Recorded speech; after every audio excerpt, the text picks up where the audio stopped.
Hello everyone, good evening. This is Mamta Verma. So last class में हमने Jacobian era का जो प्ले राइटर था जो चैपमैन, उसको डिटेल में डिस्कस किया था। एंड नेक्स्ट जो हमारा प्ले राइटर बचता है, he belongs to the Jacobean era, that is Philip Massinger. Who is Philip Massinger? Sorry, so Philip Massinger है वो फेमसली, उसका एक ही वर्क है जिसके लिए वो जाना जाता है और वो है comedy, a new way to pay old डेब्ट। मतलब पुराना कर्जा चुकाने का नया तरीका। ओके, इसका मतलब ये हुआ, ये कॉमेडी है जिसके लिए फिलिप मैसेंजर को जाना जाता है। तो ये कॉमेडी है वो 1633 में पब्लिश हुई थी। ठीक है, तो सबसे पहले हम इसके कैरेक्टर्स देख लेते हैं। सो इसका मेन जो हीरो प्रोटैगनिस्ट है इस स्टोरी का, वो फ्रैंक वेलबोर्न है। Okay, and sir Giles Overreach है, ही इज द विलेन या एंटागोनिस्ट ऑफ दिस स्टोरी। और ओलवर्थ है, he is the friend of Frank Wellborn. ये फ्रेंड जो फ्रैंक वेलबोर्न है इसका फ्रेंड है। एंड लेडी ओलवर्थ है वो ओलवर्थ की मदर है। सो मार्गरेट है, she is the daughter of this antagonist, sir Giles Overreach की डॉटर है मार्गरेट। एंड लॉर्ड लवेल है, he is the suitor of Margaret. Now story क्या होती है? स्टोरी होती है कि फ्रैंक वेलबोर्न है, he lives on the rent, वो रेंट पे रह रहा है। So he lives at the rent and the जो ओनर है हाउस का, they exile him from their house, वो उनको घर से निकाल देते हैं, दोनों husband wife. And they stop all his services like drinking, eating, सब कुछ उसकी बंद कर देते हैं।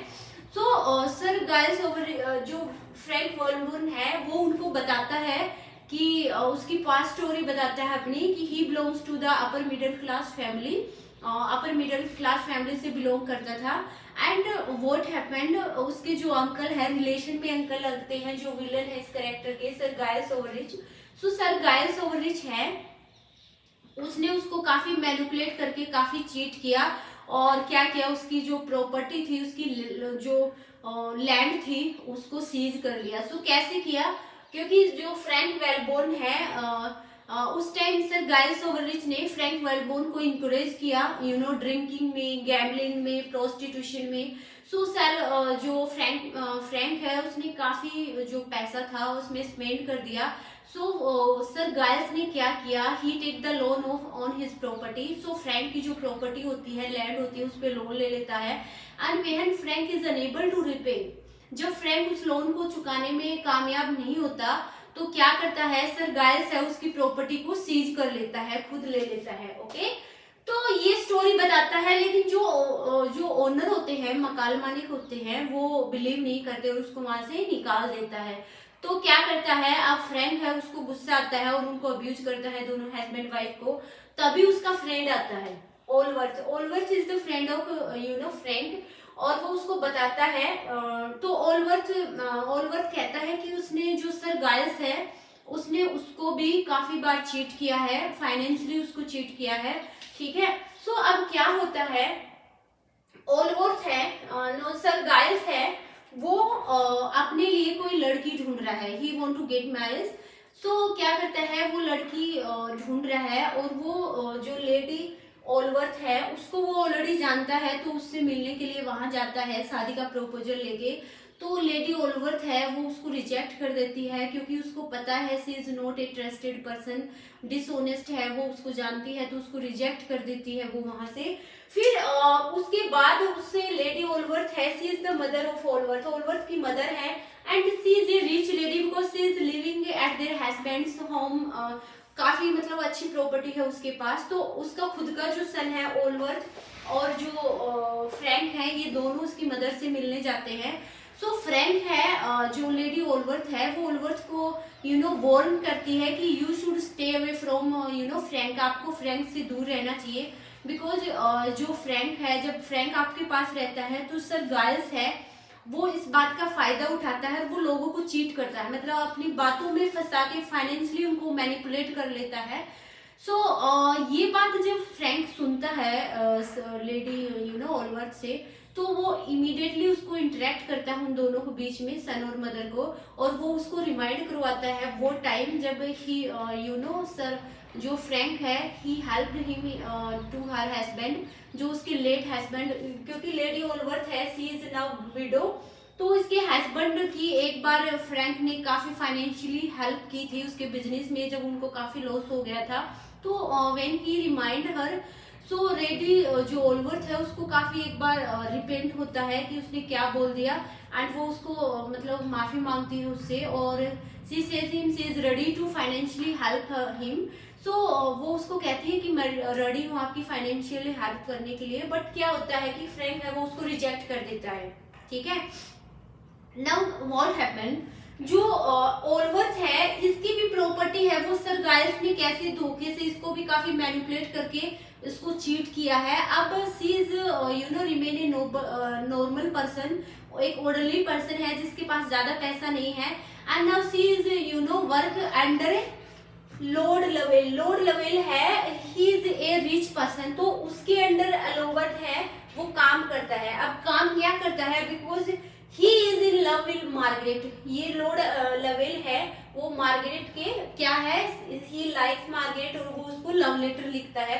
तो जो ओलवर्थ है एज ए पेज बॉय, मतलब वो उसका लव लेटर है वो मार्गरेट को देने का काम करता है, ओके। सो क्या करता है ओलवर्थ है, वो इसके लव लेटर देने की बजाय क्या करता है, he himself started to like Margaret, and he himself wrote a letter and to give her, उसको दे देता है। तो मार्गरेट है उसको भी पता, मार्गरेट है वो भी लॉर्ड लवेल से प्यार नहीं करती बल्कि ओलवर्थ से प्यार करती है, और दोनों के लेटर हैं वो खुद के लेटर एक दूसरे को ट्रांसफर करते हैं। सो ये बात बाद में जब लॉर्ड लवेल को पता चलती है कि मार्गरेट है वो ओलवर्थ को लाइक करती है, उससे लव करती है, और उसकी जो प्रॉपर्टी है मतलब वो रिच है, ये बात मतलब it is not enough to impress Margaret. तो एक मनी ही ऐसी चीज नहीं है जो कि एक मतलब लड़की को इम्प्रेस करती है कि वो उससे शादी करे। तो वो क्या करता है, लॉर्ड लवेल है वो पीछे हट जाता है, and he accept that Allworth and Margaret है वो दोनों शादी कर ले, तो इसके लिए उसको मतलब वो एक्सेप्ट कर लेता है ये। सो अब क्या होता है, सर गाइल्स है वो लॉर्ड लवेल को अपनी बेटी के लिए पसंद कर लेता है, ठीक है, कि माय जो डॉटर है Margaret she will get married with Lord Lovell, okay. So वो क्या करती है, ओलवर्थ के साथ मिलके एक प्लान बनाती है, और अपने फादर को ये मतलब पता नहीं चलने देती, और वो क्या करती है सीक्रेटली ओलवर्थ के साथ शादी कर लेती है, और वे अपने फादर को बताती है कि she will get married with Lord Lovell, और लॉर्ड लवेल के साथ वो शादी करेगी। लेकिन बाद में क्या होता है, जब फ्रैंक क्या होता है, जो लेडी ओलवर्थ है उसको, क्योंकि लेडी ओलवर्थ का हस्बैंड है वो ऑलरेडी डाइड है, तो वो उसको थोड़ा कंसोल करती है, मतलब एज ए फ्रेंड ये दोनों फ्रैंक और लेडी ओलवर्थ है एज ए फ्रेंड रहने लग जाते हैं। तो जब इसका जो सर गाइल्स है, क्योंकि सर गाइल्स है वो भी लेडी ओलवर्थ को ऑलरेडी पसंद करता है, क्योंकि उसने एक बार प्रपोज भी किया था उसको शादी के लिए, तो उसने रिजेक्ट कर दिया था। तो फ्रैंक और जब लेडी ओलवर्थ है ये दोनों एज ए फ्रेंडली कई बार कन्वर्सेशन करते हैं, एक दूसरे से मिलते हैं, ठीक है। तो ये बात जब गाइल्स के सर्वेंट को पता चलती है, तो वो सर गाइल्स को बताता है कि जो ये फ्रैंक है he is going to marry with lady Allworth. मुझे ऐसा लगता है कि फ्रैंक है वो लेडी ओलवर्थ को, क्योंकि वो दोनों एक दूसरे को पसंद करते हैं, and may be they can get marriage, तो वो गाइल्स को बताता है। तो गाइल्स इस बात पे इमीडिएटली है वो ट्रस्ट नहीं करता, and when he himself sees both of them, जब दोनों को साथ में देखता है तो वो विश्वास करता है, एंड ही इज रेडी, वो चाहता है, he wants that they both get married, वो चाहता है कि ये दोनों शादी करें। और वो क्यों चाहता है, क्योंकि सर गाइल्स है वो काफी ग्रेडी पर्सन है, तो वो लोगों को इजीली, जो रिच पर्सन होते हैं उनको अपनी बातों में कैसे भी भला फुसला के फाइनेंशियली उनको रोब करता है, मतलब लूट लेता है। तो वो चाहता है कि जब फ्रैंक है वो लेडी ओलवर्थ से शादी करेगा, तो वो फ्रैंक को $100 दे देता है। सर गाइस फ्रैंक को $100 पैसे देता है कि और वो खुश है कि आपको शादी करनी चाहिए। फ्रैंक को बोलता है कि लेडी ओलवर्थ से शादी कर लो, और वो क्यों कह रहा है, क्योंकि उसको विश्वास है कि लेडी ओलवर्थ का जो सन है ओलवर्थ, ओके, ये ऑलरेडी एक एज्ड पर्सन है, तो वो उसको बिलीव है कि वो इजीली ओलवर्थ को मैनिपुलेट कर लेगा और उसकी प्रॉपर्टी है वो खुद ले लेगा, ठीक है। लेकिन बाद में क्या होता है, जब उसकी डॉटर है वो काउंसिल करती है, मतलब एक्सपोज करती है कि he got married with a lover because he loves him, वो उसको she loves him, वो इसको लाइक करती है। तो सर गाइल्स है उसका जो प्लान था कि वो इसकी प्रॉपर्टी है, लेडी ओलवर्थ की प्रॉपर्टी भी ले लेगा, तो वो उसका फेल हो जाता है। ऑलरेडी जब मार्गरेट ओलवर्थ से शादी करती है तो इसकी प्रॉपर्टी भी मार्गरेट के पास रह जाती है, और मार्गरेट जो सर गाइल्स की प्रॉपर्टी है उसकी ओनर भी इसकी डॉटर है, तो वो प्रॉपर्टी भी ये ले जाती है अब। And she controls all the property, her father's property. Okay, so last में इसको काफी मतलब यू नो धोखा लगता है, और वो क्या करता है, वो चला जाता है वहां से। और मार्गरेट है वो क्या करती है, जितनी भी इसके फादर ने जितने भी लोगों को चीट किया, मतलब लाइक पहले फ्रैंक को चीट किया तो वो उसको रिपे कर देती है, फिर जो ओलवर्थ है उसको भी चीट किया था उसने, तो ओलवर्थ की तो सी इज ऑलरेडी बिलव्ड है वो, तो उसके साथ उसके जितने भी पैसे हैं वो उसी के पास रहते हैं। तो लास्ट में ये था स्टोरी का एंड, और लास्ट में जो सर गाइल्स ओवररिच है वो खाली रह जाता है, बिल्कुल बगैर एक भी पैसा उसके पास नहीं रहता। ये इसकी स्टोरी है। ओके, सो यहीं पे ये स्टोरी है वो कंप्लीट होती है। अब जो फिलिप मैसेंजर है इसके 2 कॉमेडी और है, मैं सिर्फ आपको टाइटल देती हूँ, ठीक है, एक second.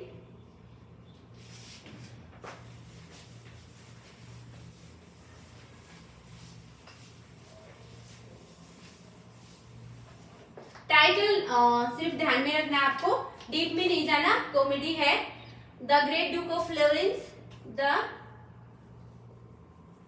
Great duke of Florence. Okay, only title. And second है the virgin martyr, the virgin martyr. Okay, तो वर्जिन मार्टर आपको याद होगा, ये स्टोरी मैं आपको सेकंड बार लिखवा रही हूँ। ये जो कॉमेडी है, ये जो वर्जिन मार्टर प्ले है ये फिलिप मैसेंजर ने किसके साथ लिखा था, थॉमस डेकर के साथ। ओके, आपको कोलैबोरेशन ध्यान में रखना है, मैंने थॉमस डेकर को करवाया तब भी आपको ये लिखवाया था वर्जिन मार्टर, ठीक है। तो ये कोलैबोरेशन, ये दोनों है, सिर्फ टाइटल याद रखना इनका, क्योंकि टाइटल इनका इंपॉर्टेंट है। ओके, तो यही फिलिप मैसेंजर है वो क्या होते हैं, कंप्लीट होते हैं। और नेक्स्ट हमारे जो 1 या 2 प्ले राइटर बचते हैं, सिर्फ 1 या 2 उनके वर्क हैं जो सिर्फ टाइटल ध्यान में रखने हैं, ठीक है। तो मैं आपको करवा देती हूँ अभी, मे बी नेक्स्ट क्लास में करवाऊंगी, अभी नहीं।